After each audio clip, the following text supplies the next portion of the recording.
4-ാമത് അധ്യായത്തില് അല്ലാഹു സുബ്ഹാനഹു വ തആല 4 ആവർത്തി പറഞ്ഞു, വലഖദ് യസ്സർനൽ ഖുർആന ലിദ്ദിക്രി ഫഹൽ മിൻ മുദ്ദക്കിർ.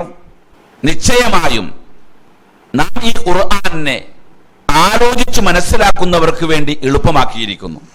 ചിന്തിച്ച് മനസ്സിലാക്കുന്നവരായി ആരുമില്ലയോ? ഈ ആയത്ത് നമ്മളെ പഠിപ്പിക്കുന്നത് എന്താ? ആയത്ത് അല്ലാഹു ഒരു പ്രാവശ്യം പറഞ്ഞ് അവസാനിപ്പിച്ചാൽ മതിയായിരുന്നു.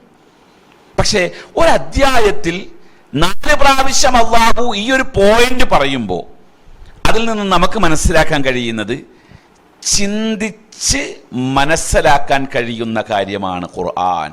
ഗ്രാമർ പഠിച്ചിട്ടല്ല മനസ്സിലാക്കുക, ഗ്രാമർ പഠിച്ച് മനസ്സിലാക്കുക എന്നല്ല ഖുർആൻ പറഞ്ഞത്. അതല്ലെങ്കിൽ അറബി ഭാഷ പഠിച്ചിട്ട് മനസ്സിലാക്കുക എന്നുള്ളതല്ല ഖുർആൻ പറഞ്ഞത്. പരിശുദ്ധ ഖുർആൻ നമുക്ക് മനസ്സിലാകാൻ ചിന്തിക്കേണ്ട പോലെ ചിന്തിച്ചാൽ മനസ്സിലാക്കാം.